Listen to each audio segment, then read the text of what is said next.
Nidra, Jen, Robert, and Jennifer share a common goal. They're on a weight loss journey toward better health. My advice is to start. You have to start. If you've tried, you know it's not easy, but lasting healthy weight loss is possible. You're about to hear from leading medical experts about the keys to success.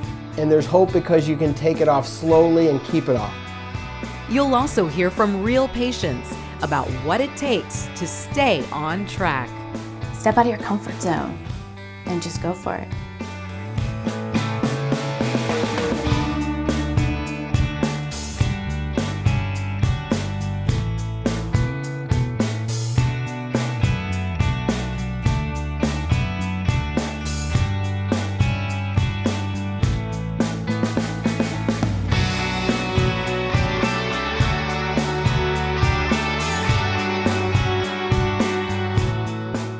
If you need to lose excess weight, you have plenty of company.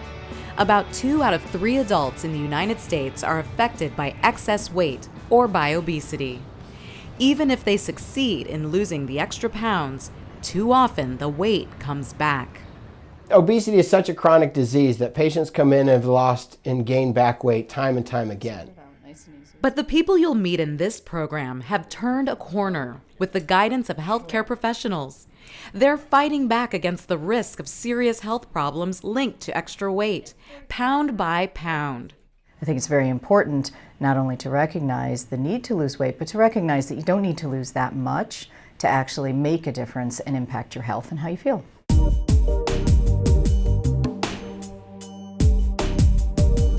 You might feel other people seem to eat more than you do without gaining weight. The body's response to food, what's called metabolism, can play a role in weight gain. But America's problem is bigger than that. 60% of our country is overweight, and so all of us probably eat too much and not move enough.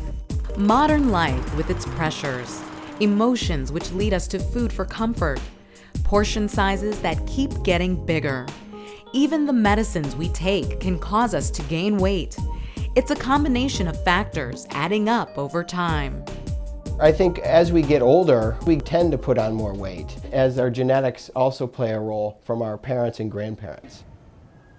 When Nidra was carrying extra weight, she felt some of the blame belonged to her genes. Her father's family tended toward the apple shape that is linked to a higher risk for health problems.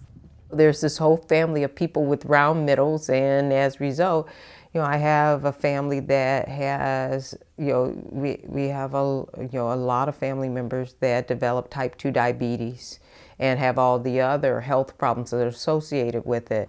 Despite her family history, Nidra was the picture of fitness as a young adult. The Army kept her in shape. When I was in the military, it was actually easy for me to maintain my weight because, one, we had mandatory physical training, and you had to do a fitness evaluation every year. Then she moved into a sequence of challenging jobs, most recently in financial services. Less exercise, less time to prepare healthy meals, and more stress. The market went down, my weight went up. There's an inverse correlation. When I'm under stress, I gain weight. And so depending on what's going on in my environment, I may look cool on the surface under stress, but as I'm looking cool on the surface area is growing. So how you doing? Oh, pretty good. Good. Lately, Nidra has taken on the role of caregiver as well for ailing family members. With her weight up over 200 pounds, Nidra knew she had to take action. Because if you don't take care of yourself, you can't take care of anyone else. Working with her healthcare team, Nidra has lost close to 60 pounds through 2 years of counseling, good food choices, and exercise. She knows to keep that weight off requires a lifetime commitment. If you are doing this as a temporary sort of, okay, I can deprive myself and then I'm going to have these changes and I'm going to go back to my lifestyle as before, it doesn't work.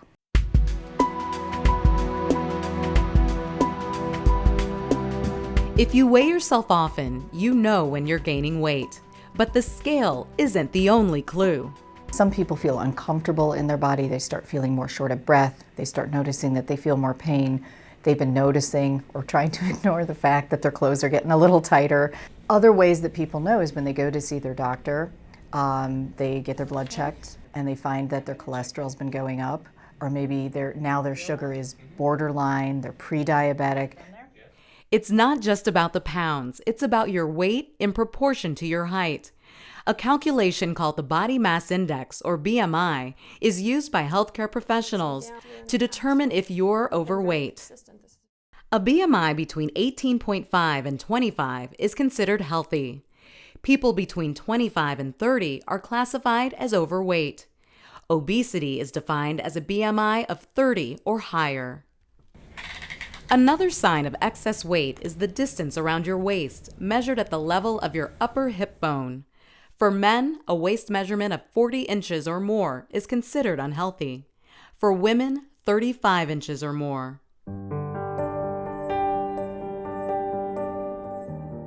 There is a long list of health problems directly linked to excess weight. Type 2 diabetes, stroke, heart disease, high blood pressure, high cholesterol, cancer, kidney disease, infertility, erectile dysfunction, arthritis, sleep apnea, and migraine headaches, even early death. The thing that was a wake-up call for me was when I was diagnosed as a diabetic. Robert has been managing type 2 diabetes for more than a decade.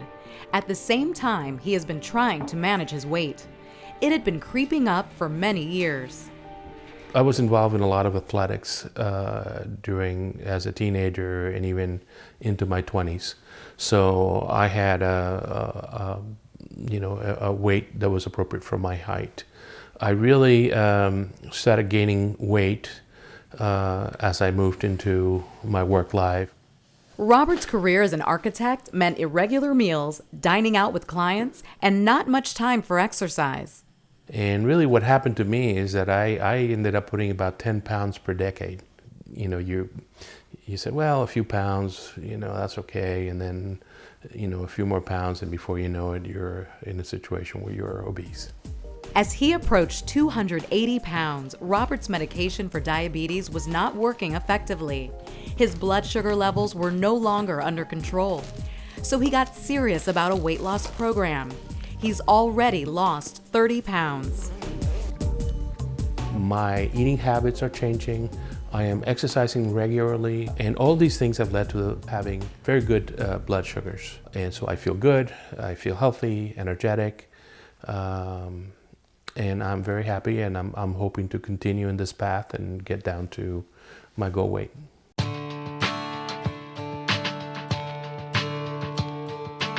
I think many people don't realize with what they consider small amounts of weight loss of 10 or 15 pounds, you can have profound effects on improving diabetes, getting off medication, and also making differences in decreasing your risk for cardiovascular disease. Each patient's situation is different, but by partnering with your healthcare team, you can set goals that are realistic for you. My goal is to get down to 225, and I'm working towards that. It's really a path to lead you to better health. In general, your weight loss goals should be specific and realistic. It's very important to discuss with your doctor what is realistic weight. And a realistic goal is to lose about 10% of your weight, and you will see improvements in your quality of life as well as your health. And how's things been going with your diet and things like that? They're doing good. I'm maintaining. Dr. Still encourages patients to chart a course with increments. Even if they need to lose a lot of weight, moving from goal to goal can be more effective than one long haul. So what I always tell people is let's come up with a plan of a 5 to 10% goal, and then we can achieve that. It has significant medical benefits, and then we can go on to the next goal. Jen is a medical technician. She knew she was putting herself at risk with extra weight. She had already had gestational diabetes, the kind that can come with pregnancy. And diabetes runs in her family.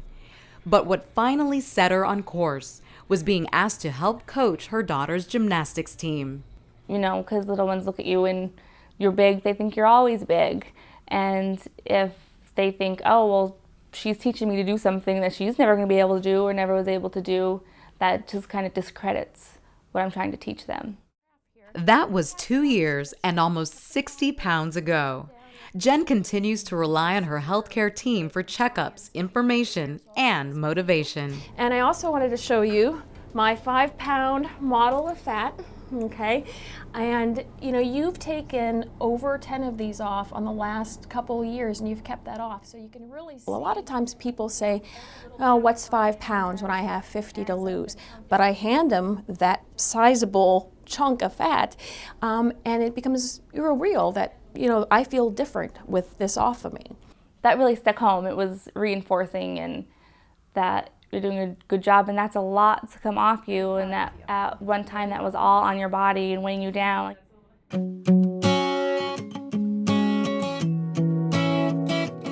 A diet that is higher in vegetables, fresh fruits, whole grains, lean proteins, really the classic Mediterranean type diet is really what's best for us. Even if you already know the basics, working with a nutritionist or dietitian can help you set up a strategy that suits your goals and your lifestyle. I've been doing pretty good.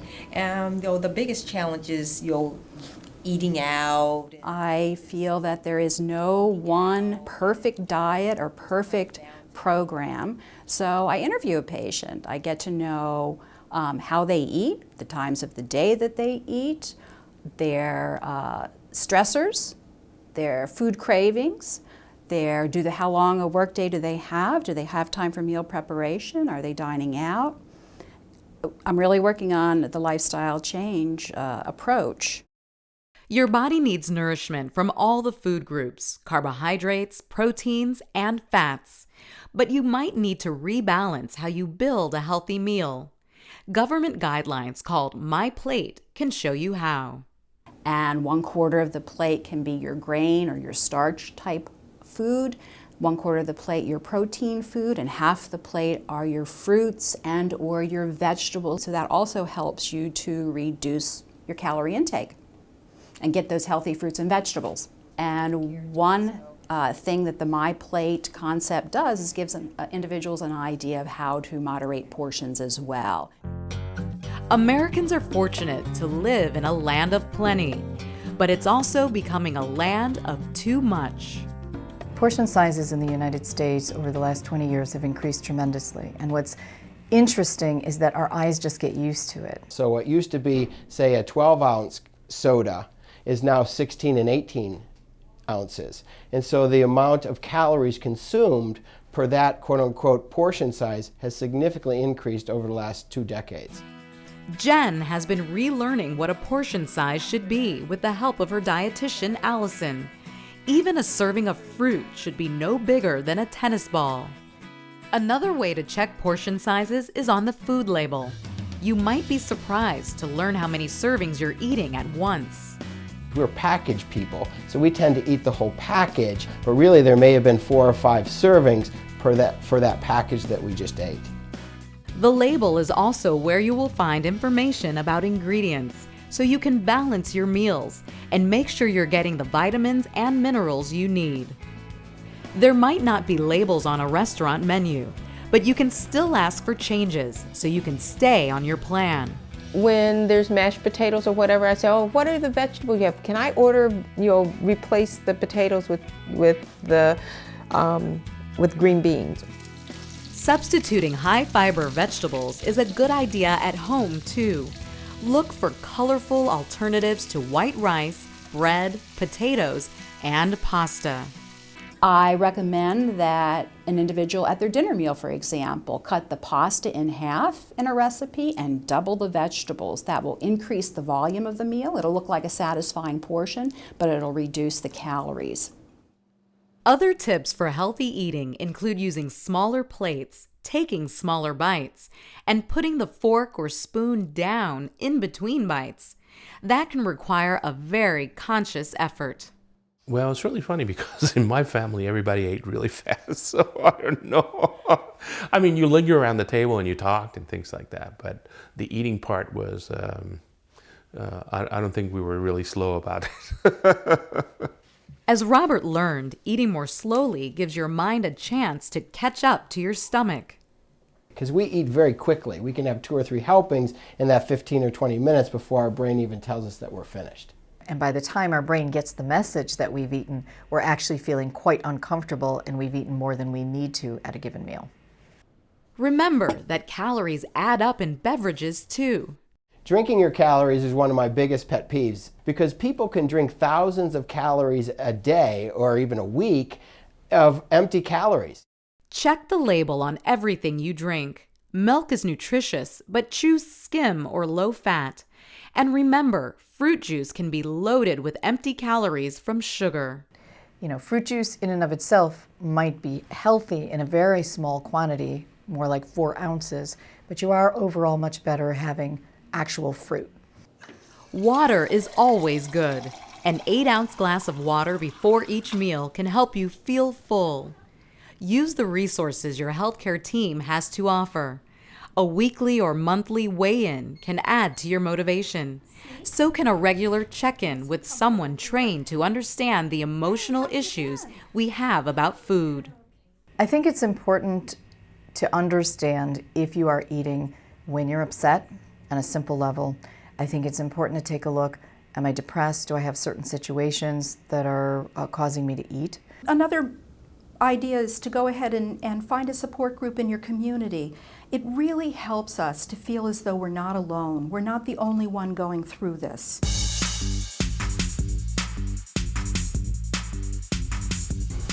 At her local YMCA, Jennifer and her boyfriend work out with a trainer.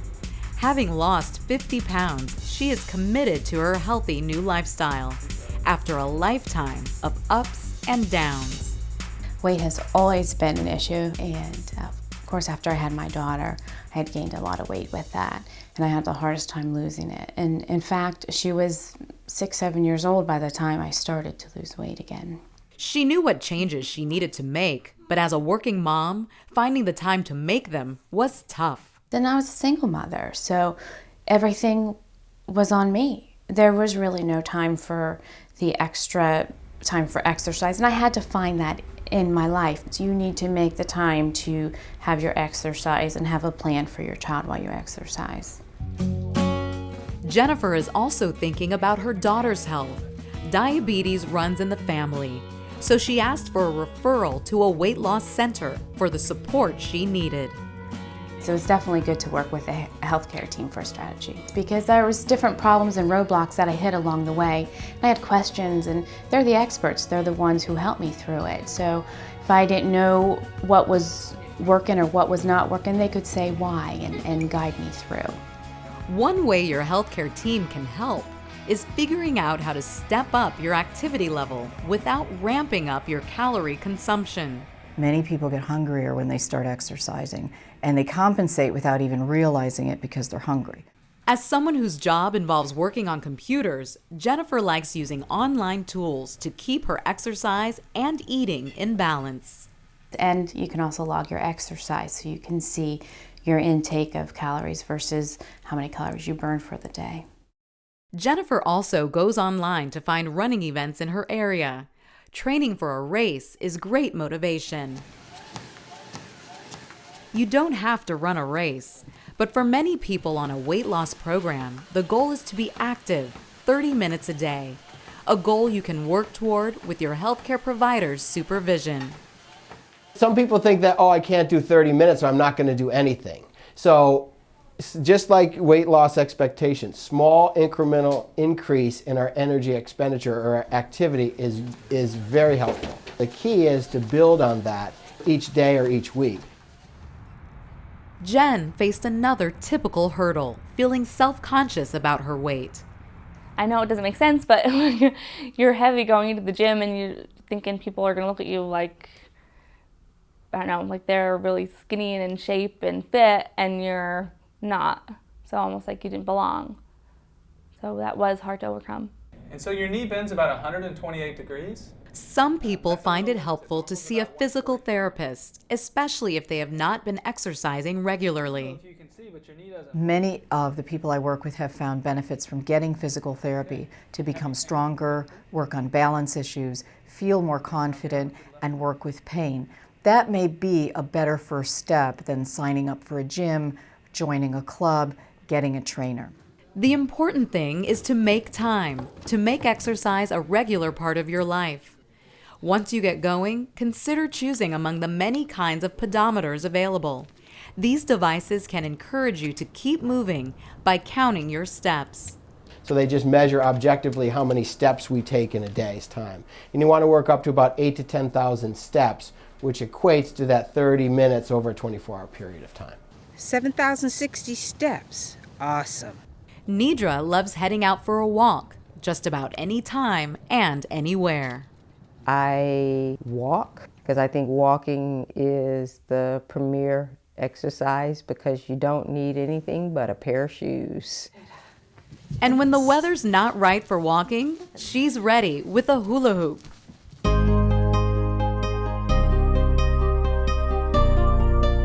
No matter how motivated you are, no matter how dedicated you are, losing excess weight and keeping it off is a challenge.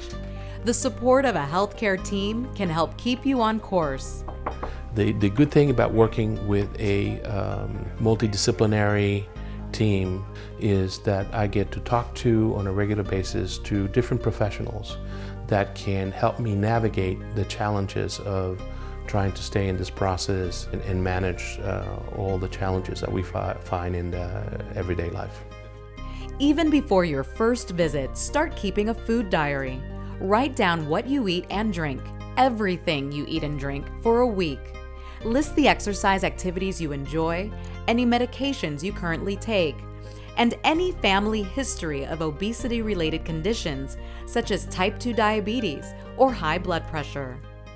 You might be referred to a physician assistant, dietitian, nutritionist, or other healthcare professionals who can help you learn more about food and exercise, and explore the emotional connection you have to food. Many of us grew up learning to push our feelings away or push them down, literally, with food.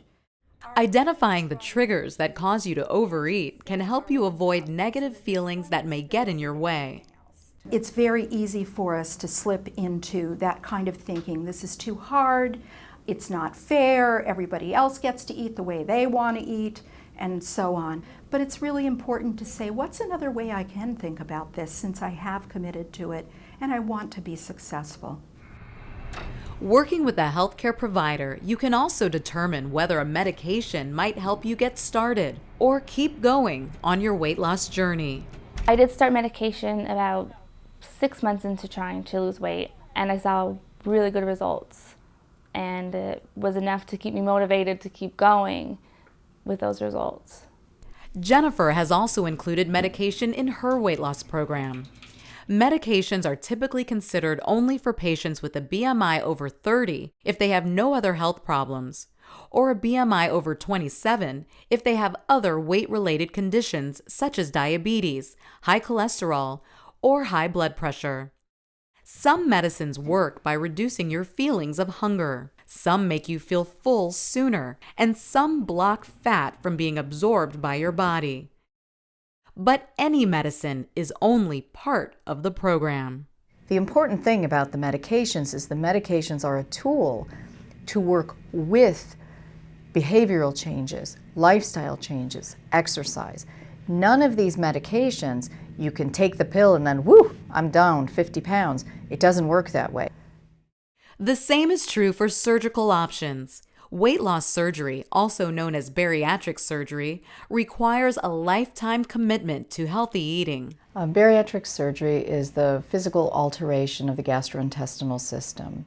Bariatric surgery may be considered for people with a BMI of 40 and above, or a BMI above 35 if they have other weight-related health problems.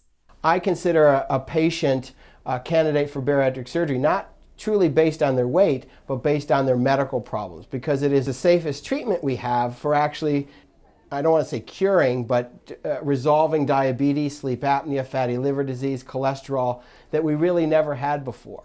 But as we've said, bariatric surgery is only part of the answer.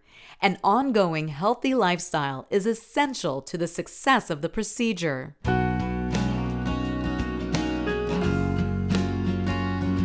This is the coat I used to wear a year ago.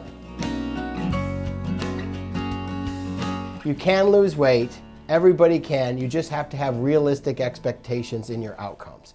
And a 5 to 10% weight loss is doable, and it's achievable, and you can keep it off long term. And there are people out there that will help and coach you and cheerlead you along. And if you find that you're pretty stressed or you're not coping, get some help and some support with that. It takes a team. And the team may come in a variety of ways. It may not necessarily be professionals in a medical setting. That team can be, friends can serve that role.